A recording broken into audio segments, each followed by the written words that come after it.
পিআইবির পক্ষ থেকে মুর্শিদাবাদের সাংসদকে deputation. Progressive intellectuals of Bengal পরিবারের তরফ থেকে ওবিসি নতুন তালিকায় সংখ্যালঘুদের বঞ্চনা নিয়ে মুর্শিদাবাদ লোকসভার মাননীয় সাংসদ জনাব আবু তাহের খানকে কাছে ডেপুটেশন দেওয়া হলো।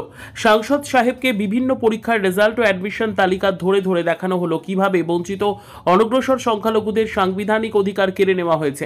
সাংসদ ধৈর্য ধরে সমস্ত কিছু শুনেছেন এবং সমস্ত বিষয়টি মুখ্যমন্ত্রীকে জানাবেন বলে আশ্বস্ত করেছেন। সাংসদ সাহেব আজকে ডেপুটেশনে উপস্থিত সকলে পিআইবি সদস্যকে অফুরান শ্রদ্ধা, শুভেচ্ছা ও সম্মান জানান।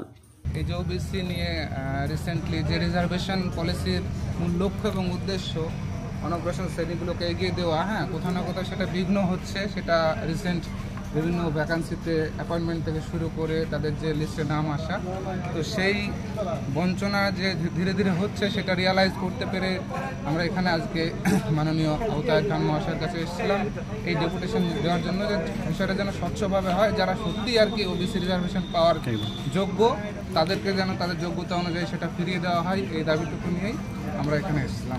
স্যার, আপনার নাম এবং ডেজিগনেশন? ডক্টর ইকবাল আনসারি, আমি বহরমপুর গার্লস কলেজের অধ্যাপক। নতুন যে ওবিসি লিস্ট প্রকাশিত হয়েছে সেখানে আমরা দেখতে পাচ্ছি যে একটা বিপুল সংখ্যক বড় সংখ্যক জনগোষ্ঠীকে অন্তর্ভুক্ত করা হয়েছে।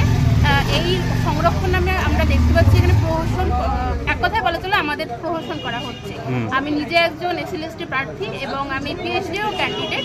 আমি ইউনিভার্সিটিতে ইন্টারভিউ দিয়েছি এবং সেখানে দেখতে পাচ্ছি যে ওবিসি এই তালিকায় অন্যান্য বড় জনগোষ্ঠীকে অন্তর্ভুক্ত করা হয়েছে এবং আমাদের মতো প্রান্তিক অঞ্চলে যে পিছিয়ে পড়া জনগোষ্ঠী তারা বঞ্চনার শিকার হয়েছে। সেই বঞ্চনার বিরুদ্ধে অভিযোগ জানাতে এবং যাতে আমরা আমাদের অধিকারটা ফিরে পেতে পারি, সেই কারণে আমরা আমাদের এই বিষয়ের কাছে এসেছি।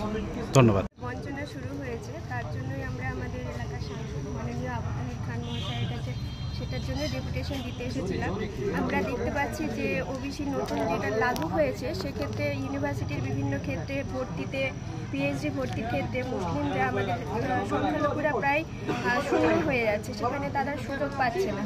আবার আমি একজন এসএলএসটি ক্যান্ডিডেট, সামনে আমাদের ইন্টারভিউর হয়তো প্রসেসিং শুরু হবে, সেক্ষেত্রে সেটা নিয়ে ভীষণ একটা উৎকণ্ঠায় দিন কাটছে।